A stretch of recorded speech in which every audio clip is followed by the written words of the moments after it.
Hi, welcome. Uh, this is a reading for the Sagittarius new moon on November 26th, 2019. And I've been doing meditations on the new moon, but I just got this new deck, the WildWood Tarot, and was inspired to do a little reading for us for this new Sagittarius energy we've shifted into. The sun is now in Sagittarius, as well as Venus and Jupiter have met up in Sagittarius. And the new moon is here now. So I thought that normally I've been freestyling the readings. However, this is called a bow spread, and this deck is the WildWood Tarot. So I also thought that was appropriate for a Sagittarius theme, seeing as how Sagittarius is so correlated to nature, as well as also the archer. So hence the bow spread. I went ahead and shuffled. This is a brand new deck. This is the first time using it. So I did a pre-shuffle and my little prayer that this be in the highest good of all, just to restate that. And it is for the collective. And let's just go ahead and say it's for the energy of Sagittarius for the rest of the month. I'll likely do a full moon reading as well. So let's say this is going to lead up until that, possibly the end of the month.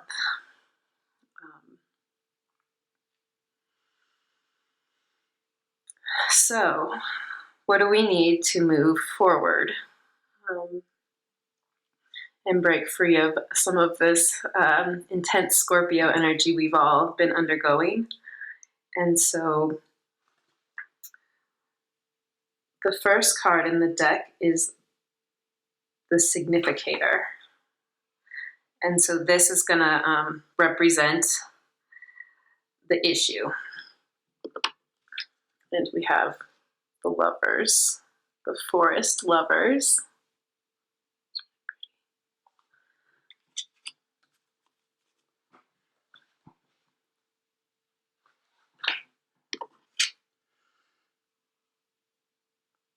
So they both have one hand on their heart, and they're gazing very intently at each other. However, their other hands are bound. And it doesn't look like they seem to mind it. Obviously we have a union of feminine and masculine energy here. However, I just find that imagery interesting, that they are, one hand is freely on their heart and the other two are bound together. So I'm going to go ahead and reference what the book says about this card.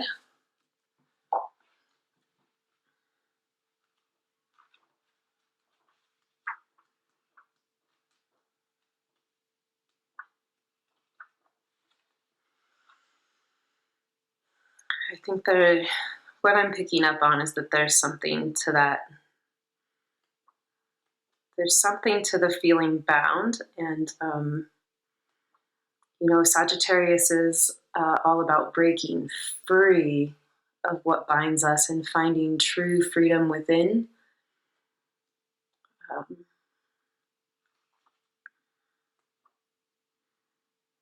So how does that relate to relationship?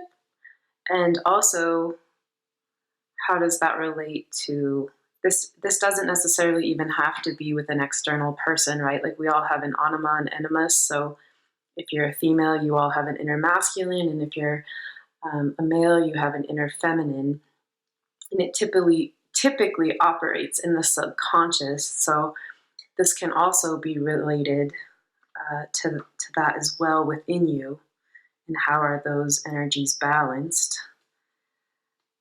Give me just a minute here while like I said, I'm not quite familiar with this deck at all, but I'm really excited about it.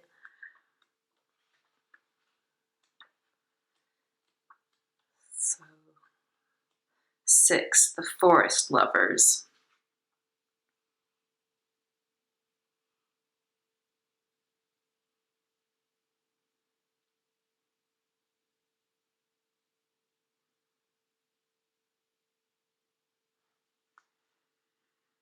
So the meaning is the forest lovers represent both balance in relationships and the sexual union between two polarized individuals. This in itself encompasses the love of all nature, both human and ecological, as well as that of individuals. We are each holographic fractions of the universe, containing the whole of creation and archetypes of the major arcana within us, to a greater or lesser degree. As we enter the forest of life itself, we seek emotional richness and harmony at the deepest level. From this, love blossoms, entwining us ever more deeply into a state of being where differences vanish, and the dross of greed and possessiveness is burned away in the sweet fires of life. True love comes from joining two polar energies to create a third force or consciousness. It is at an interchange of energy and passion, not the surrender or domination of either, but a voluntary exchange of willpower and respect. We must learn to embrace and befriend all states of our personality, male and female, light and dark, to be truly whole. This process allows the natural flow of cycle of seasons within our own persona. If we fail to welcome all archetypes into our own house, they become disowned and troublesome, like mental poltergeists gently tapping on the window seeking to be acknowledged. There are no gender politics here. We find balance for our personality through our relationships as we move on. Some men are creative and sensitive and balanced by a strong huntress. Some women are nurturing and artistic and are balanced by a self-motivating male. The physical gender may vary, but the polarity will function or fail. To truly love, we must be truly whole. We must accept every aspect of our individual personalities, as well as accepting this same wholeness in the other person. The polarity may vary from day to day, moment to moment, but the truly whole person has seen all fractured elements of their own personality and can deal with them in another. The joy of union is seamless and easy, and then love is its own reward.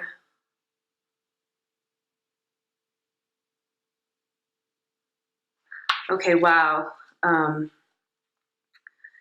So that being the significator card, and pointing to the issue at hand, like we've just come out of all this really dark Scorpio energy where there's been like a lot of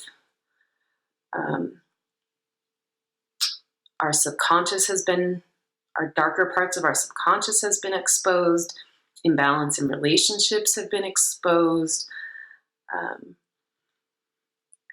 And so Sagittarius is where we kind of get to break free of that. And so I feel like this is asking us to just revisit like what fractured parts of ourselves have we become aware of, and then how can we embrace those to move forward. And I'm going to say this is more within, because whatever is within is going to reflect in the external reality. So this very well will be about somebody else, but definitely keeping the focus on oneself and one's own healing. Now that those, harder aspects of ourselves to look at have been exposed, how can we take those and work with those and just embrace that? And it's not always easy, like we shove it into the shadow for a reason. It's painful, or it's just hard to admit or acknowledge, but seeing it is half the battle, right? Being aware of it. And through that awareness, we can create transformation. And if you can't see it, you can't change it. So if you can just remember to bring self-love to this process, and now that we have more of the Sagittarius fire, especially with Jupiter and Venus, Venus is what we value, and Jupiter has this, it's the ruler of Sag, so it's like spending its final week there. So, and that's on the galactic center as well. So I feel like I've spent a lot of time on this first significator card, but like really allow that energy. Sagittarius is mutable fire. So if you can just let that fire burn and transform whatever we stirred up from the fixed, gunky Scorpio waters the past month, and just bring that self-love and that fire to allow this stuff to transform. and then also bringing the light of the fire to the darkness we've been through. So the second card is going to be the bow. And the bow is the Two of Stones. It's the challenge. So we have two hairs. They look like they're in a competition. They also kind of look like they're dancing. So I look at this as to remember that even when we are in a challenge, that our attitude can, we can bring like a sense of humor or a playfulness to whatever we're facing. So for example, the other day I was driving and I wasn't in the best of vibrations or high vibrations, you could say. And instead I kind of made a joke out of it, oh, I'm really not in a good mood. And then it was just like, oh, I'm so like not in a good mood. And it's hilarious how not good of a mood I'm in. And then, I kind of smiled and like just turned it into this exaggerated, where I quit taking it so serious, and the highest expression of Jupiter is also that lighthearted, not taking life so serious, right? So I'm going to read what has come up for this card. And maybe it would be better to just hold it so you can focus on the visual while I talk. I'm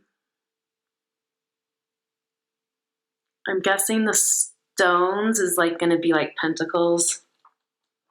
So it's an earth energy. And also the bow represents the point at which the skills of the inquirer can be focused to connect with the heart of the situation. So this is going to be our focus on the issue. The relationship theme continues of two kind of duking it out, right?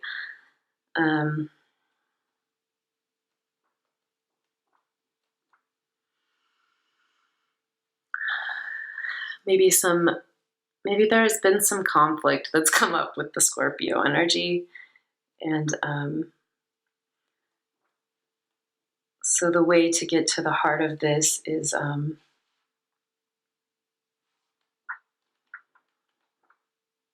going to be this Two of Stones.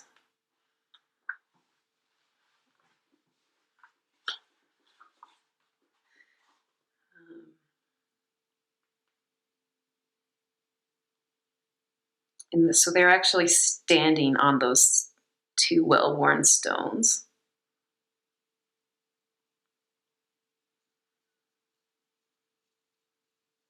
Okay, so many challenges or rivalries are born of insecurity and subconscious issues with peers and colleagues. Usually, it is these emotions rather than actual malice or personal ill will that distracts a rival's mistrust or understanding of your efforts. In the modern material world, where so much emphasis is placed on a show of power or wealth, it is often a perceived position or status that inflames jealousy, rather than the reality of the situation.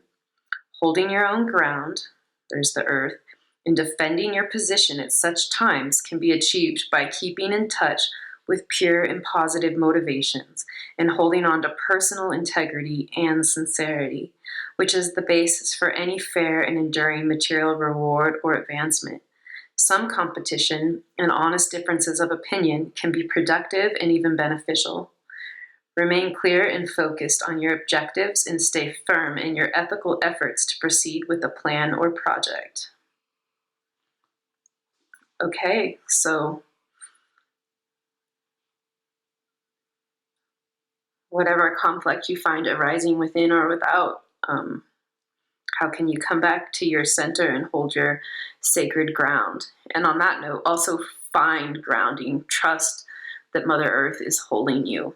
And connect, whether that's through a grounding cord or meditation or, it's winter, so I don't know that you want to go stick your feet in some bare sand. But I have this tree in this neighborhood nearby that I love to just go walk and put my arms around. And sometimes I rest my third eye there and just take as many deep breaths as I can and just feel this reciprocal energy of love going back and forth. So despite whatever conflicts we're facing, whatever challenges have arisen,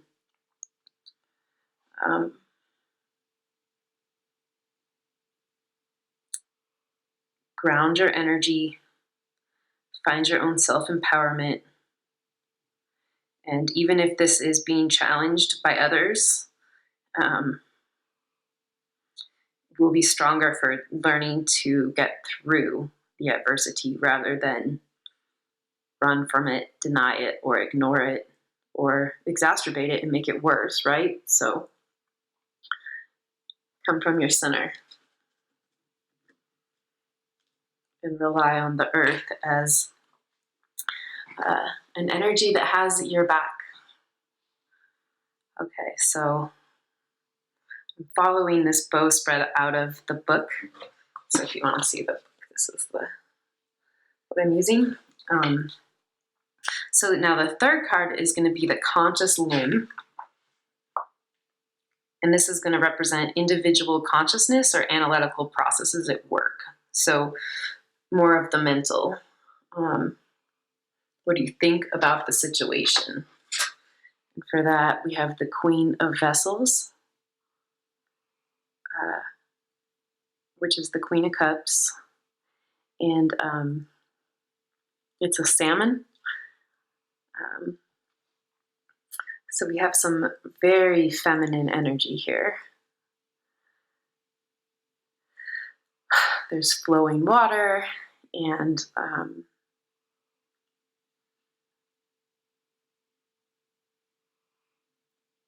I don't know, I just love the salmon. Seems like almost like it's jumping through the air with a certain amount of freedom. And it's interesting that mentally, if this is going to represent consciousness, there's a lot of fluidity here and a lot of feminine energy here and a lot of moving energy.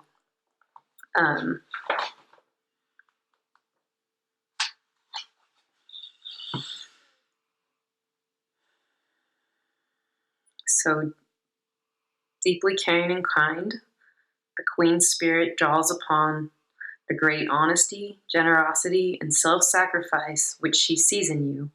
She brings joy to the darkest places and addresses the most difficult problems with grace and civility.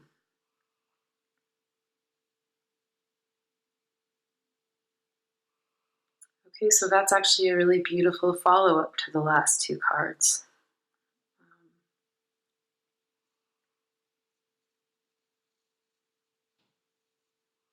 The great honesty is also very Jupiterian. And if you're doing the work and you're honestly looking at things and working through them, I feel like this card is saying you're like seen by the deeper feminine energies, right? Because water and earth are both feminine. And the last card was earth, and now we have it followed with water.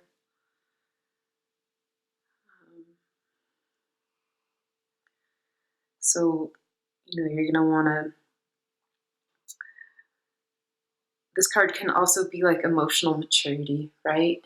So, what have we gained in the past month? How can we proceed forward? How can we respond instead of react? How can we bring more of an emotional maturity to situations to be on the timeline that we would like to have access to?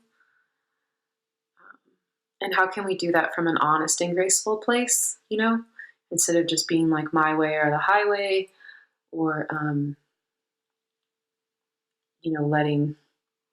letting control issues interfere? How can we just flow with the waters of life and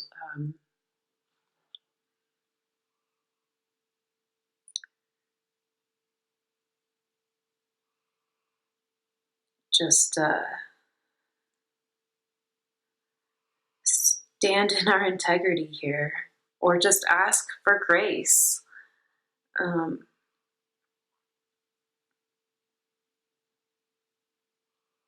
This can also represent, in consciousness that we have more ability to access our psychic abilities. And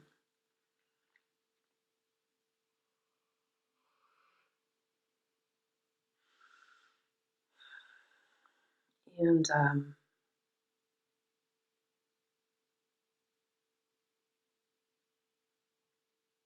just trying to feel into what this is saying. I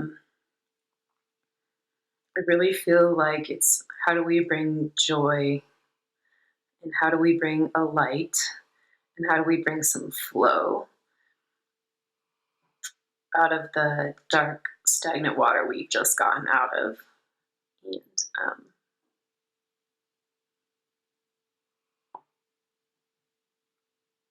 And in relation to our consciousness, how can we support our mental functions day to day?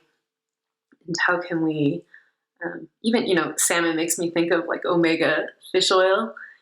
How can we support our brain in a way that we're making wise, graceful decisions with whatever conflict is in our life or whatever fragmented parts in ourself we're facing?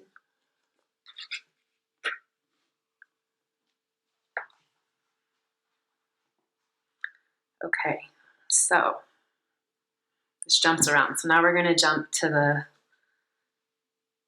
fourth card, which is going to be the spiritual limb, this one down here. I might leave this one here since it's closer to the camera, but if you'd like to look at it. We've got the Ace of Arrows, the Breath of Life.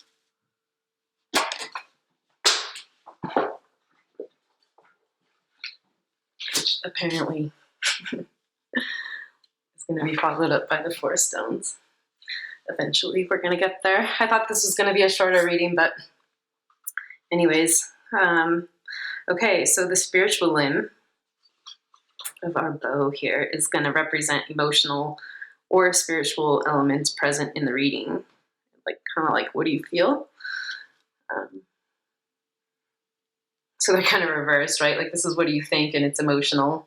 And then this one is the arrows. It's going to be more mental. And then it's how do you feel? So that's an interesting little paradox there. But the breath of life. Okay, so we're breathing new life into something, which is sort of what, getting out of the Scorpio waters into the Sagittarius realms feels like. Like, oh my gosh, I'm not suffocated. I'm not down in this dark gunk, even though we might still be sorting through the dark gunk. How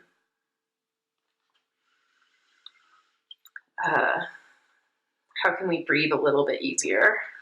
And how can we give some attention to our breath?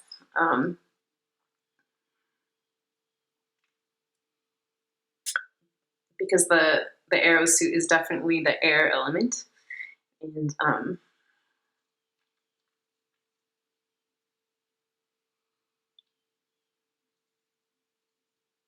here's a quote from Albert Einstein. The intuitive mind is a sacred gift, and the rational mind is a faithful servant. We have created a society that honors the servant and has forgotten the gift.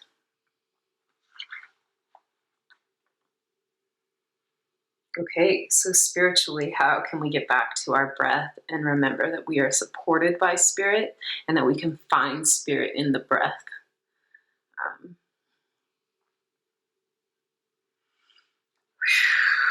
Which is air, right? So spiritually, how do we manage and process our emotions with the assistance of the breath? So that's what I'm intuitively getting from this card, and then I'll go ahead and read the deck itself. Is by breathing life into a thought and pursuing it to its material creation in the real world, we engage in an ancient and unique relationship with the universe and the divine. Our minds are linked to a greater consciousness, its power and effectiveness waiting only for the question, As for the first formation of an idea or concept crystallizes in your mind, the primal, creative energy connects you to the breath of life. This energy can be summoned and applied to achieve your conscious desire. Clarity of purpose is key.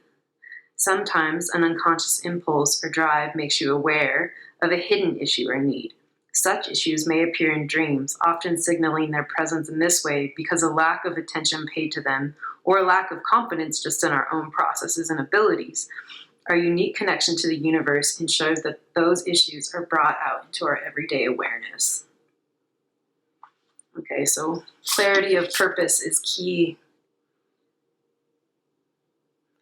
So today is a Sagittarius new moon, and I would say that these energies are going to carry through the next day or even the next 3 days if you don't have time to do this. And I know I'm a little late uploading this, but clarity of purpose. So how can we breathe life into our clarity of purpose? So maybe take some time for that today, or any day, really. Just very potent to do it at the dark of the moon. Okay.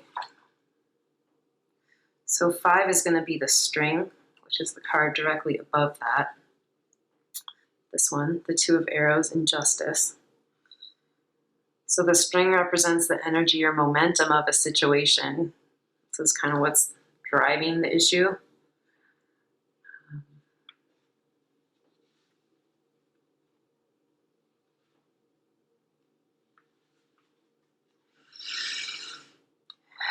And she's blindfolded. And so that can be taken as can't see clearly what's going on. It can also be a signal that we need to be looking within instead of without for the answers.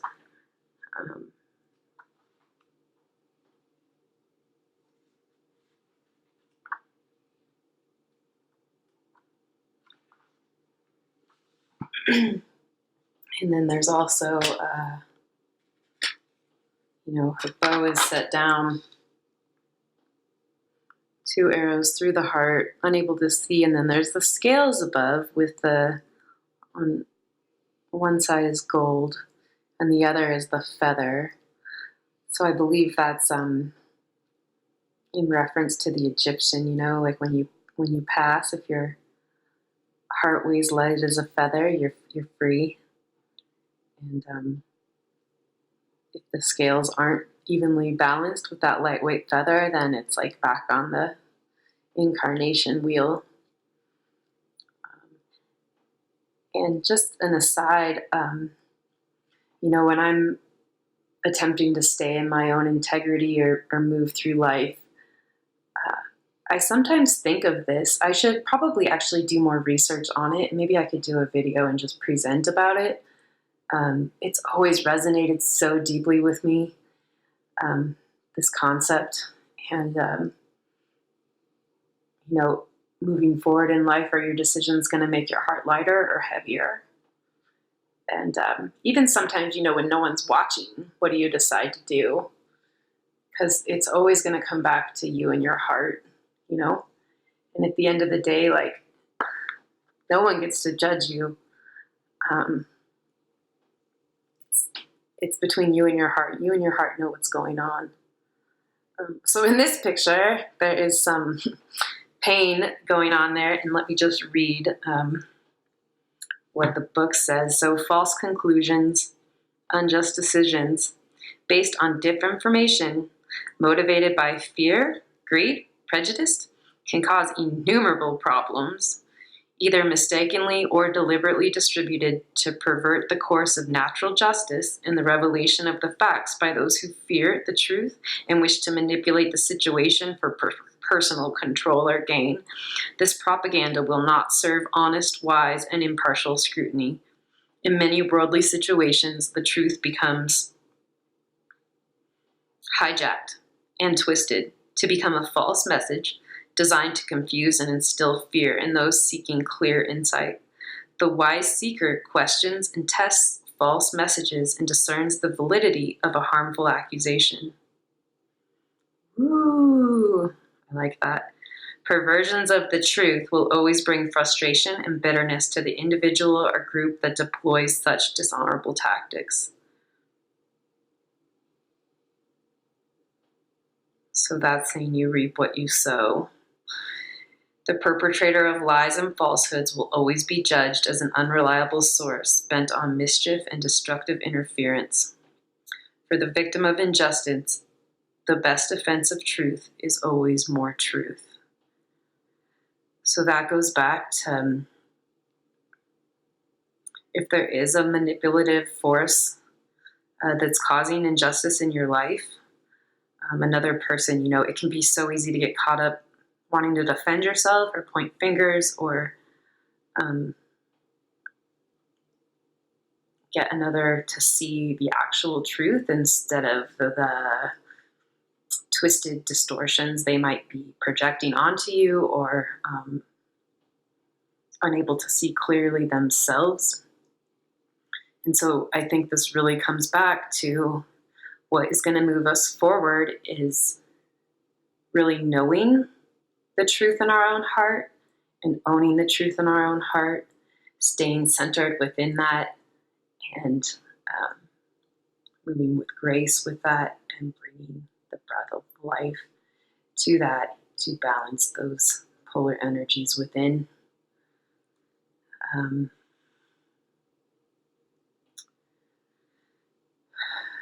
So no matter what kind of injustice might be going on in your life, know that Spirit sees you and sees the truth, and that's all that matters. And if you can hold on to that, if you can go within and make decisions that are going to make your heart lighter, don't worry about what anyone else is doing or saying or twisting, distorting. Just know that that's not in your sphere.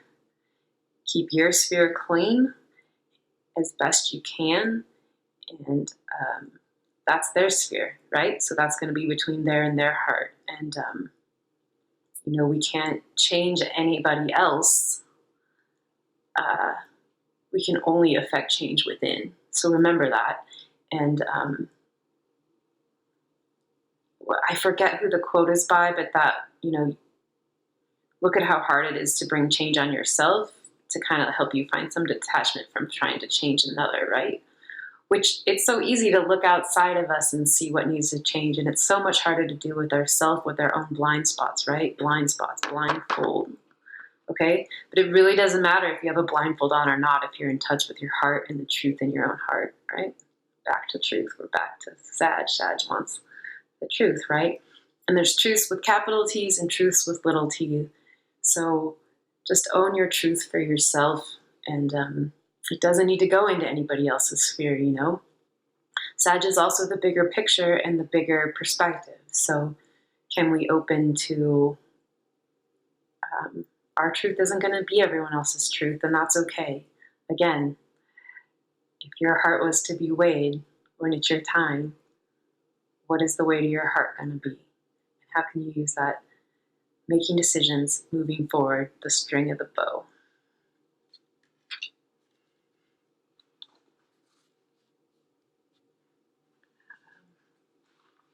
Okay, moving on. We're to card 6, the fletching. So this is going to be this one here. And it's also going to represent a point of balance. So this is going to enable you to interact with the energy of the entire reading.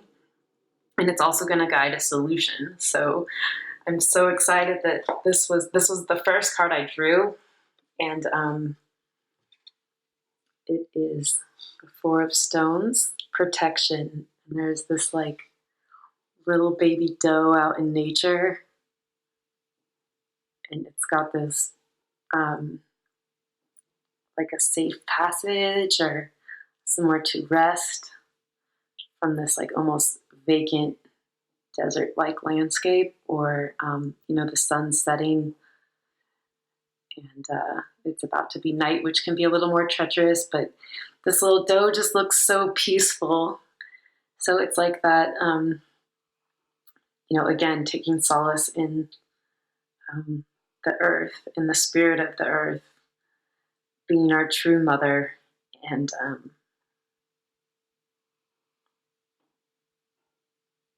so what's going to enable us to integrate the rest of this reading is the Four of Stones. So let me find where it is. I'll hold the card back up and then continue reading. So again, stones as earth. And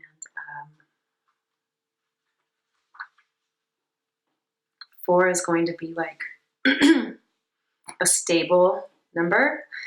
And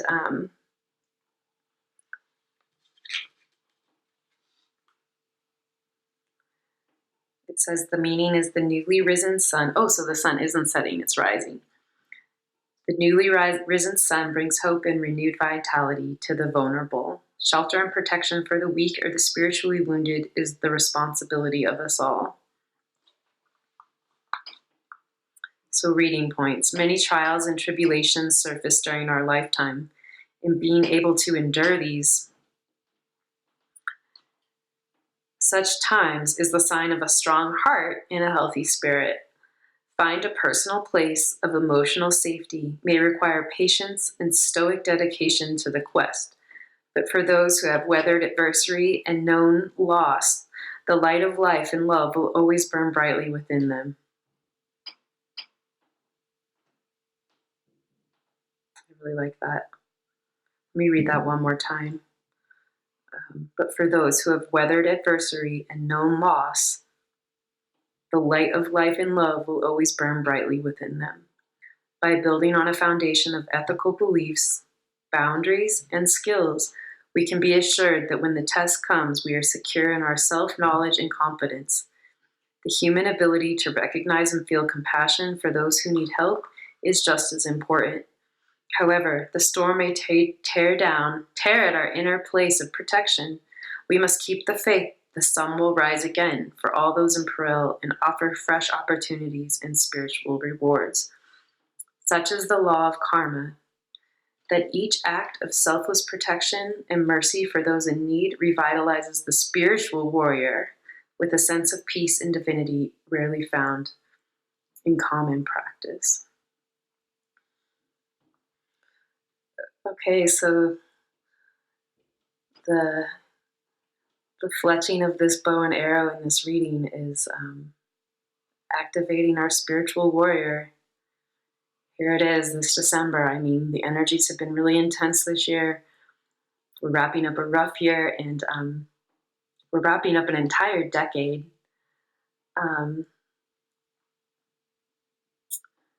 So I don't know that I could say any better how I just read this. Other than that, to remember to have faith. Jupiter is also faith, that love and light is always within your heart, back to the heart metaphor, and that no matter what loss or darkness, whatever we're going through, whatever tests we're going through, I know I'm definitely being tested on a lot of this. This is all very significant, and even with others, and then, within. So if you've had a storm kind of tear it, feeling secure, just remember the sun is going to come out again. And this is the darkest point of the year. So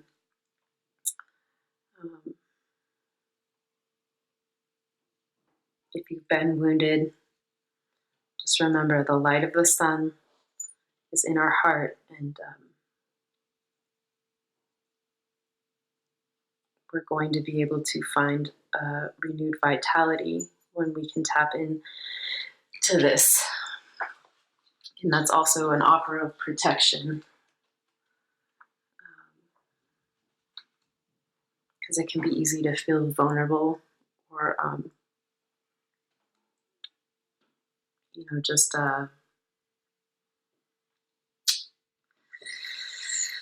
I definitely have felt this past month that I've had some storms kind of take me a little out of integrity, or really challenge me, or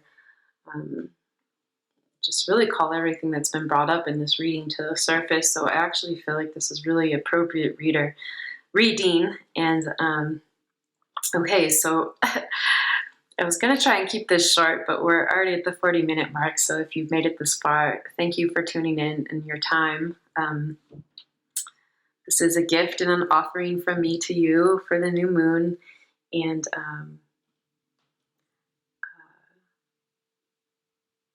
the last card is going to be the arrowhead. This represents, it's going to be this one, our personal intent, which aimed at the problem becomes a powerful means by which we can come to terms with the issue at hand. And I drew the archer for that.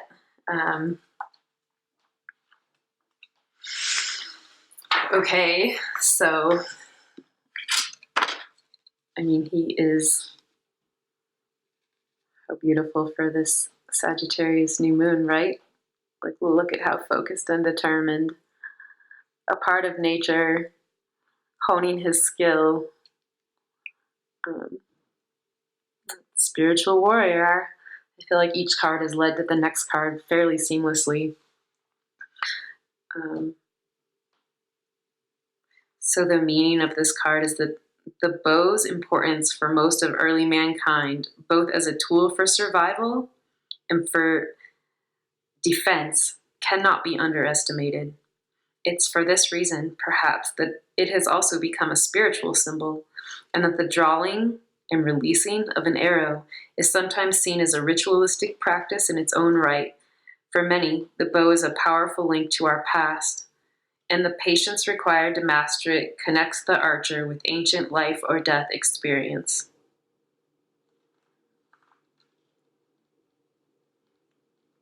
Patience. The Celts placed written spells on their arrows, and the Sioux Indian medicine arrows were painted with geometric designs and held special ritual significance.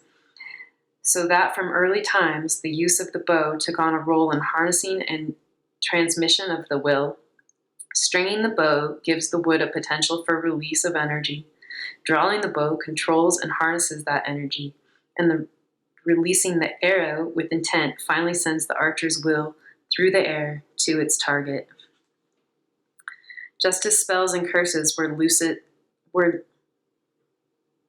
loosed through the air by hunters and shamans, so we must ourselves tune into this ancient process and become archers with quivers full of ideas and desires, capable of forming and focusing our aim in the steady drawing of our will, and then loosening our creative and intellectual drive in a controlled and effective way.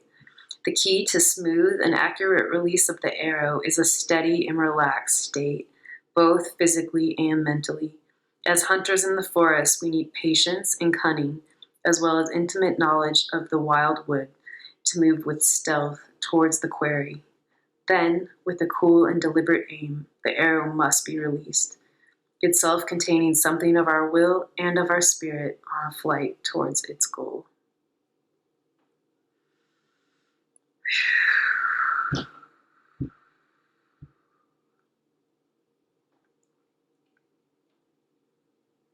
So, gather your tools and steady your mind. Get back to that clarity of intent, and then harness the potential of your spiritual warrior to move forward. Remember to use your breath and find calm and patience. The soul is ready to find its own inner truth, the truth of its heart, and the freedoms that come with this.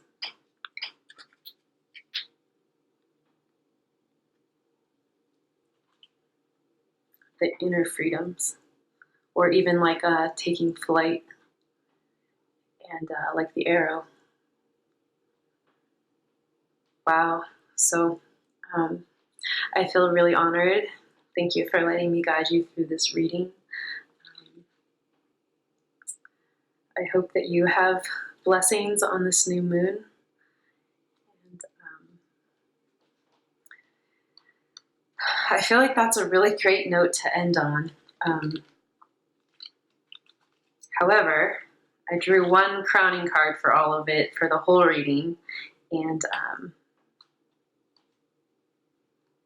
set it aside. And so the integration of all of this is going to be summed up with the Ten of Vessels. And I swear this card jumped out after I pulled all these cards, so I set it aside. So we have the free-flowing waterfall.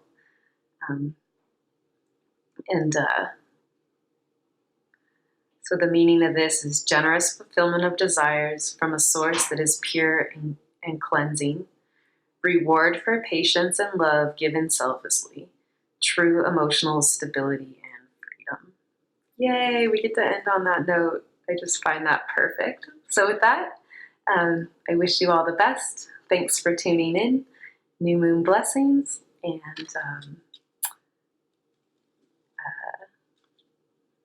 be well. Thank you.